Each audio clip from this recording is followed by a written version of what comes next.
overthinking will not solve your problems. Here is a question for you. Have you ever found yourself stuck in a loop, thinking that if you just think harder or analyze more, you will find the perfect solution to your problems? Here is the truth. Overthinking does not solve problems. It creates them. It leaves you drained, paralyzed, and stuck in your own head. I know this because I have been there, and I learned that the hard way. Let me tell you my story. I learned how to stop overthinking the hard way. I have always been someone who turns to the outdoors for clarity. As an outdoor addict, this is how I like to present myself. Being outside is my daily ritual, whether it's running, walking, or just taking the fresh air. But even with all my time in nature, I found myself overwhelmed after the Beirut port blast. I don't know if you heard about it. It was considered as the biggest non-nuclear explosion ever historically. And you might know I'm Lebanese Canadian, so I was there. And so the blast did not just destroy buildings and killed a lot of people. It was crazy. It was during Corona time, and really it was like the cherry on the cake for Lebanese people. So and you know, the port is part of my surrounding. It's where my grandma's home, and it's my surrounding. It was destroyed. But the blast didn't just destroy buildings, killed a lot of people, and thousands injured. It shattered the lives, emotions, and surely the sense of safety. I was consumed by questions like, will life ever feel normal again? Like it's a surreal event, and for sure we were I was really happy and grateful I survived that, but I was consumed by a lot of questions like, will life ever feel like normal again? How can I support others? How can we rebuild? Because for sure it was a lot of things, a lot of solidarity, people coming from all over, helping each other. It was crazy, but for a certain time, I must admit, it's the first time I admitted, I was afraid going to Beirut, going to this specific neighborhood. It's my neighborhood. It's the extension of my home. But I was afraid when I arrived there, passing by the port and seeing all this surreal landscape.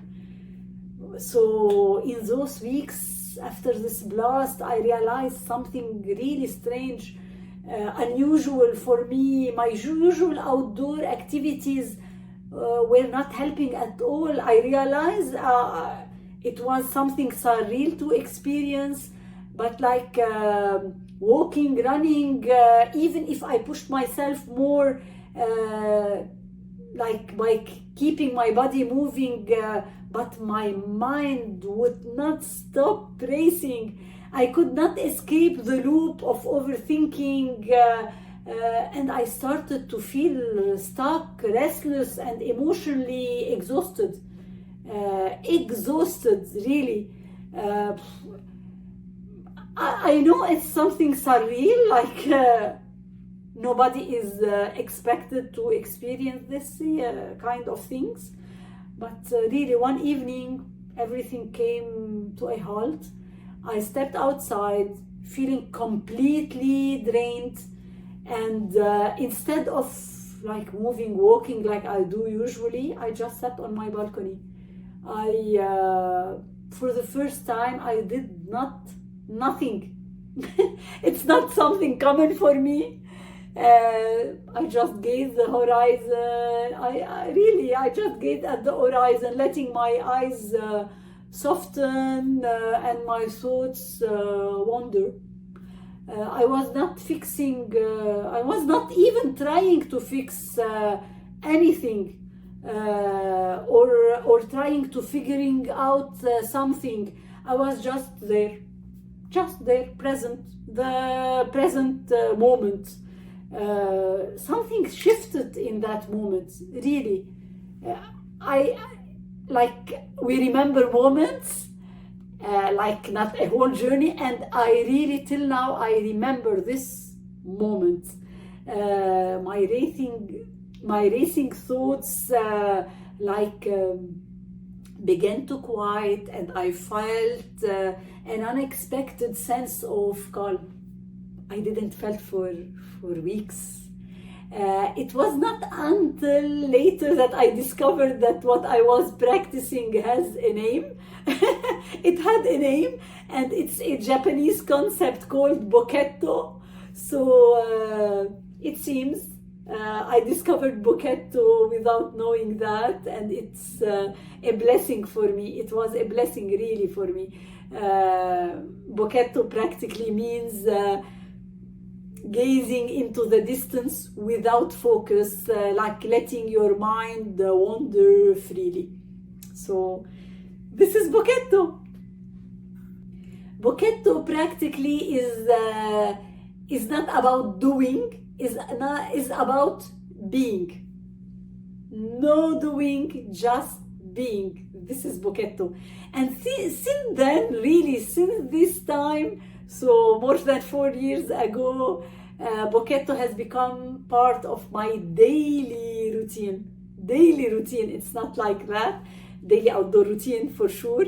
It has taught me that even as an outdoor addict, sometimes you need to stop moving to let clarity and calm come to you naturally. So yes. So Boketto is a simple yet powerful Japanese practice. It's about gazing into the distance without focusing on anything at all, allowing our mind to drift naturally. At first, it might seem like doing nothing is, we're far from it, like we're not used to it with this rushing, racing life we are having.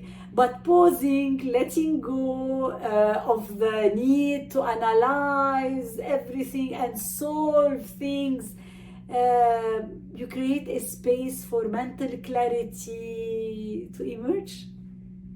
So yes, let me know in the comments, what do you think about that? Have you ever heard before of Boketto, or do you already practice that but you didn't know it's called Boketto?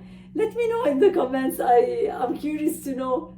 So I will give you. I hope you're ready to try it. If you don't practice it already, so I will give you 5 steps to stop overthinking and find the clarity with Boketto. And here is how, so you can practice it to escape this loop of overthinking. So 1, find a quiet spot. Choose a place where you feel comfortable, relaxed.